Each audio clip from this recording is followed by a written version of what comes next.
Right, here with Stuart and Jack. Ainsley, welcome boys. Congratulations on taking on the role. First of all,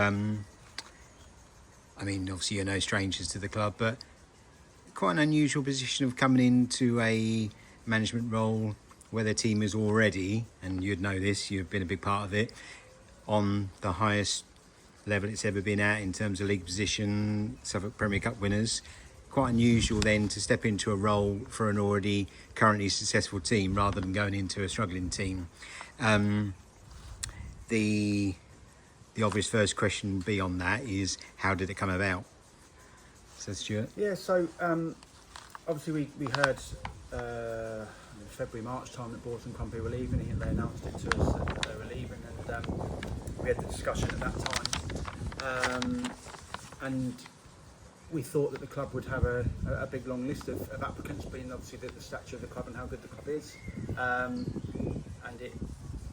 after 2 weeks of the season had gone, I think the club was still struggling a little bit to find somebody that was capable of taking this club to the next level. And we just had a discussion we had another discussion. We discussed it with boards and with Tony, and it all come about really quickly. We were happy to take it on. So it's been a whirlwind ever since, but yeah, we're really looking forward to the challenge. So it's been 4 or 5 weeks now, Jack. How's that first few weeks been? The first few weeks was crazy. I was on the phone more than ever, speaking to Stu more than I think I've ever spoken to him before, getting in touch with all the players, new players, but thankfully we've got that done and dusted quite quickly.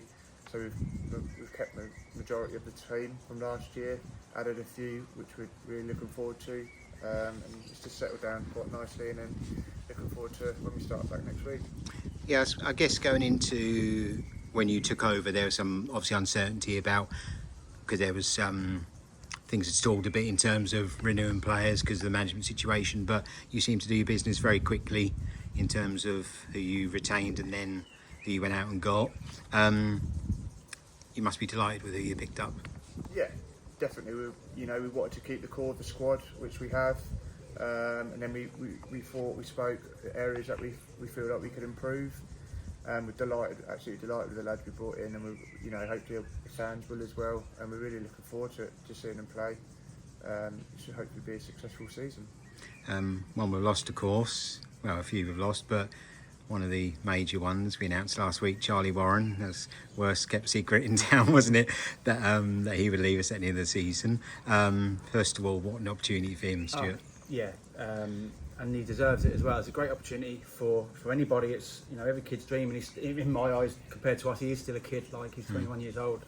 He's got the world at his feet, really, in terms of football. He's been given a great opportunity, and he's deserved it. He's worked really hard. I mean, we've all seen him progress in the last 4 or 5 years with us from when he turned up. I remember it away at Hastings in the FA Trophy. He turned up when we were looking around. He was a weedy little kid, But he was. I was telling him yourself, but you could see there was a footballer in there. Yeah. And he's worked so hard in the last 3 or 4 years. His attitude, more than anything, is spot on.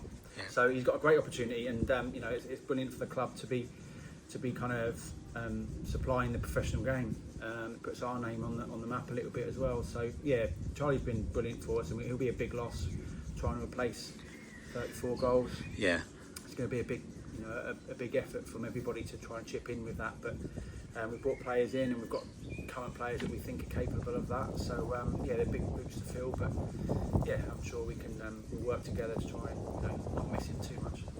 Okay. We know obviously a lot of the retained players already, but a couple of the other lads were brought in already. Ethan Garcia, he looks like he's going to be quite a talent and exciting player. Yeah, we've heard really good things about him. We've spoke to a lot of people about him, and he's exciting. He's another young lad with ability and the potential to go on to good things at this football club. And yeah, he's an exciting front-footed winger that can score goals as well. So we're looking forward to working with him. Seems like a really nice lad. So hopefully we can get if we can get anywhere near 30 goals out of him, no pressure. Yeah. But we'll see. He's another young lad with good potential, so we can see what we can do. Okay. Jacob Lay's another one. Some supporters would know him from when he was here briefly before. He's played at a good level, of course. You expecting big things from him? Yeah, obviously he comes from Needham, who played in Step 1 and done well. So he's got experience of playing all the levels with Needham as well. Another young lad who's got quality and works hard. Again, we're really looking forward to working with him, and hopefully he could chip him with some goals to help Ethan and the front players. So yeah, we're looking forward to him. Yeah, How did you pull off the recapture of Ollie Camphor? Because that surprised a few people, but also delighted everyone, didn't it? Yeah. The one good thing about Bury going up for us as a club was, Of course. It's obviously a bigger commitment travelling wise, what have you, and Camp's obviously congratulated us straight away with getting the job, and it was straight away I asked him what his plans were for next year. Obviously, knowing that family life and jobs are difficult, and playing a step through might be tough for him, and it was done quite quickly, to be honest. He wanted to come back. He loves the club, and he couldn't commit to the step 3 and the travelling, which is obviously a loss for Bury, but it's brilliant for us to have him back. He's one of the better players we've had over the last 5 or 6 years at this football club, and he's got us out of some big holes. So let's hope he can come back and he's still fit, still fitter than ever. And we scored 2 goals in the playoff semi-final last year, and he's scored against us. I'm sure he's definitely scored against us in the last couple of years. Yeah, when we saw him at the photo opportunity a few weeks ago, he certainly looks lean and raring to go, doesn't he? Yeah. So we're looking forward to him coming back. It'll be a big player for us. So someone with experience, but energy to get about the pitch and kind of implement what we want to get out of the lads on the pitch, really. Okay, well, I won't spoil the 2 we'll be announcing over the weekend, the 2 players we retained from last year. But do you envisage any further business from here on in new faces? Potentially, yeah. We're in no rush. We have discussions all the time about looking at players, but we are looking, but we're in no rush because we're happy with the squad at the moment. We're just going to see what happens over the next few weeks. Some lads at other clubs might not like in pre-season and whatever. Often happens, so we're in no rush at all to it. But we are looking, as always we will be throughout the season, how we can improve our squad. I'm sure there'll be something happening in the next few weeks. And then the younger lads who featured a little bit last year, Hugo, Archie Dunn, players of that calibre. Yeah. They showed what they can do last year. Do you expect them to step on again? Yes, they've all been invited along to pre-season. We'll definitely give them minutes in pre-season. Hugo, Archie, George Stuttle, Ollie Martin, I think Zach Tuvey, goalie. They're all coming for pre-season. It'd be a great experience for them to, work with us, work with the players, and we're looking to give them some minutes in pre-season for sure. Now, pre-season not even started yet, as you know, not far away. But have you thought ahead to the season yet about what sort of what you're looking to do? Just hit the ground running, or just see where you are, consolidate at first, or what you're looking to do? You're going to say win the league, hopefully. Ultimately looking to hit the ground running. Yeah. Obviously, first game in the season is a tough league, but we're going to look to hit that first game of the season sharp. We're going to put the lads through their paces due pre-season. We've got a lot of games, so that's what we wanted. A lot of minutes in the legs, and ultimately we want that first game of the season. We're going to be hopefully flying high, and everyone's fit and raring to go. You got some decent looking friendlies, of course, but this year unusually most of them are at home, which is great for the fans, of course.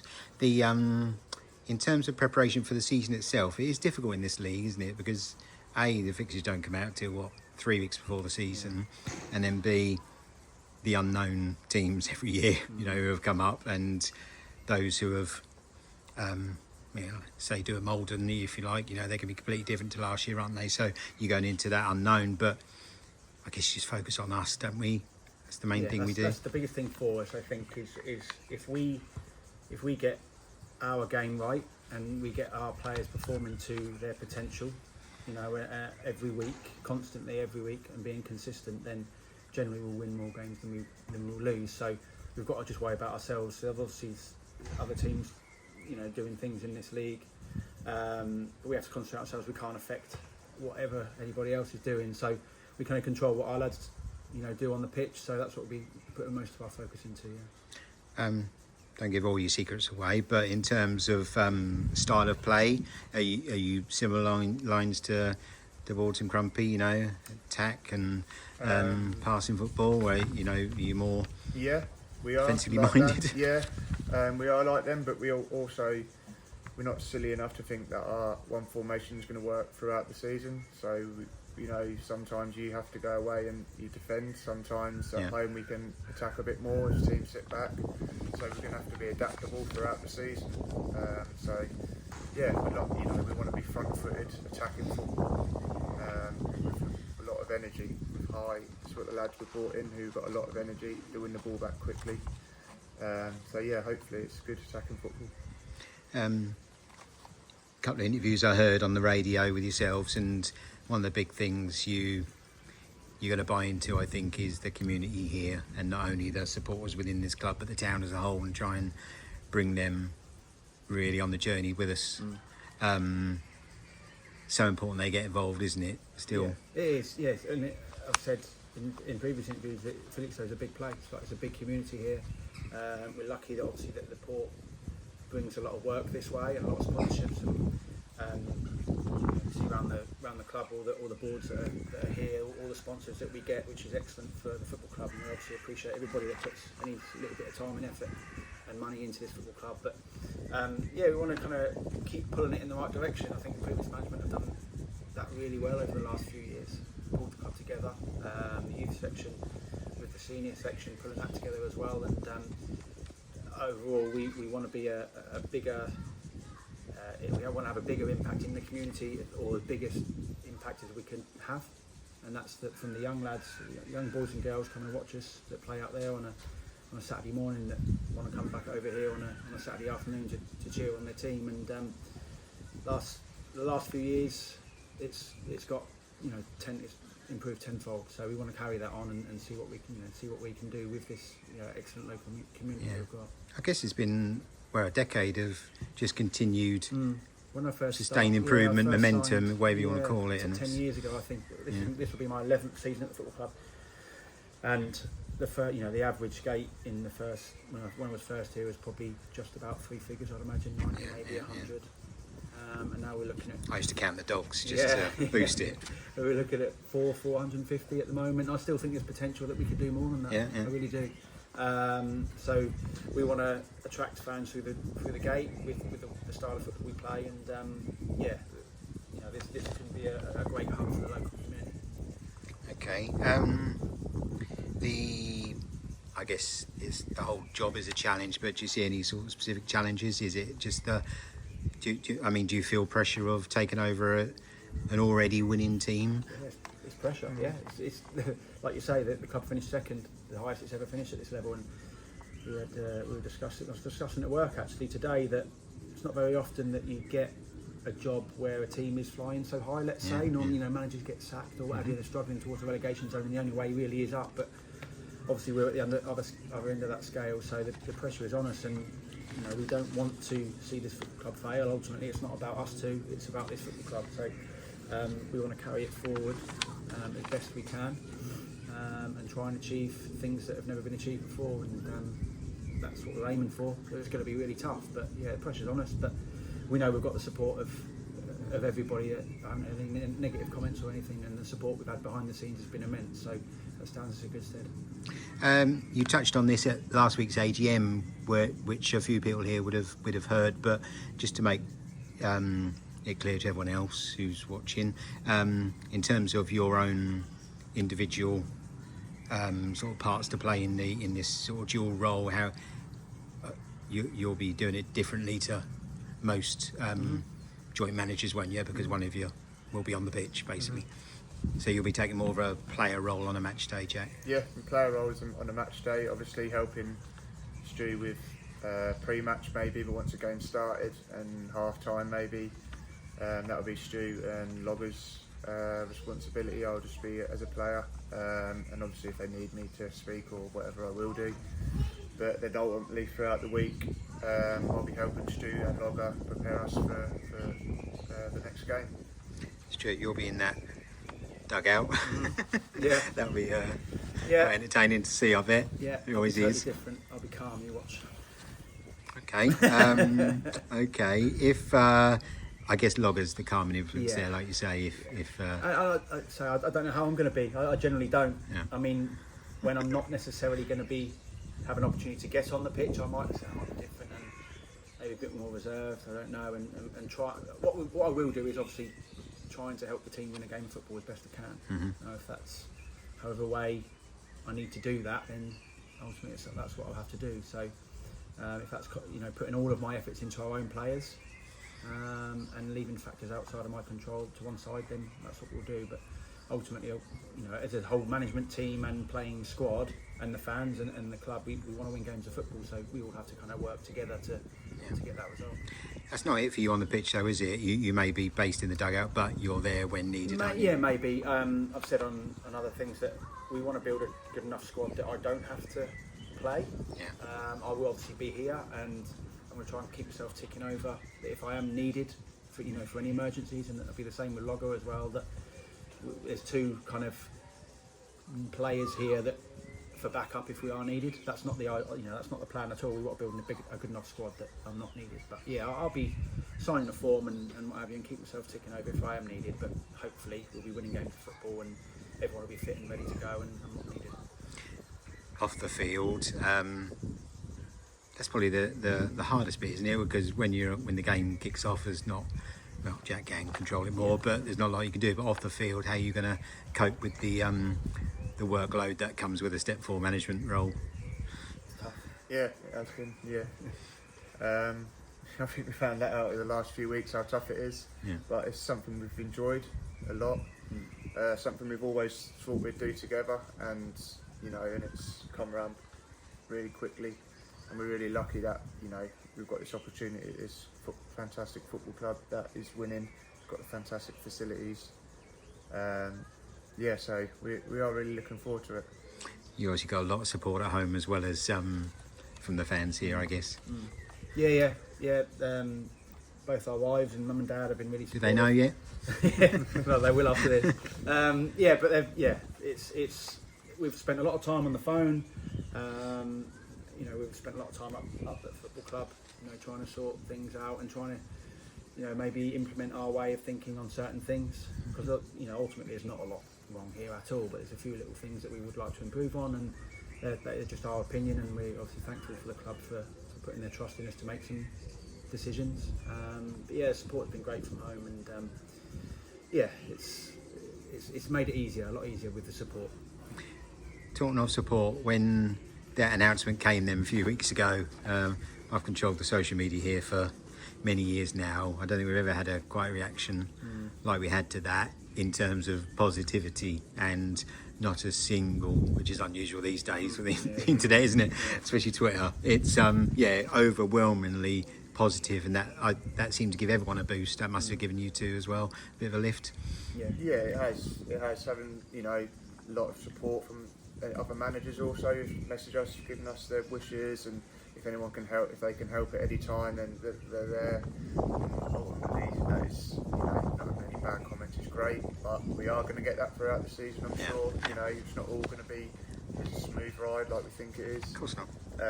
So we're going to enjoy it as it happens, and then cross the bad comments when we get there. But it's just down to us to make sure we get there.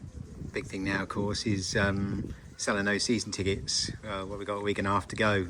What's the message to everyone who hasn't quite took that offer up yet? Messages, come and buy your season tickets. I think they're reasonably, for what you get, they're reasonably priced. To come through the gates every week here, on a sunny afternoon with a few beers and what have you, there's nothing better. And just being a member of the local football community, there's so many people that come down here, ex-players and ex-managers and families, all the youth teams that come through the door. It's a real good there are good days out, and they don't always come around, you know, very often. You know, opportunities like this for us. So, yeah, just buy your season ticket. It's reasonably priced, and Ipswich up the road won't be No. as attractive, hopefully, this year. I don't know. You might get a couple more few wins this year. Yeah. I guess enjoy the ride while we're on it, because Yeah. it's been great, isn't it? You know, for the, you know, the ups and downs in football, of course, but you know, it's a great place to be, isn't it, on a match day, non-league football. The pre-season, what, a week and a half away? Wait, your first training session? So Tuesday. Tuesday we start. This Tuesday? This Tuesday coming. Okay, right, and we'll catch up during that, no doubt. Everyone wishes you well, Thank you. and we'll catch up during pre-season. Yeah, thank you.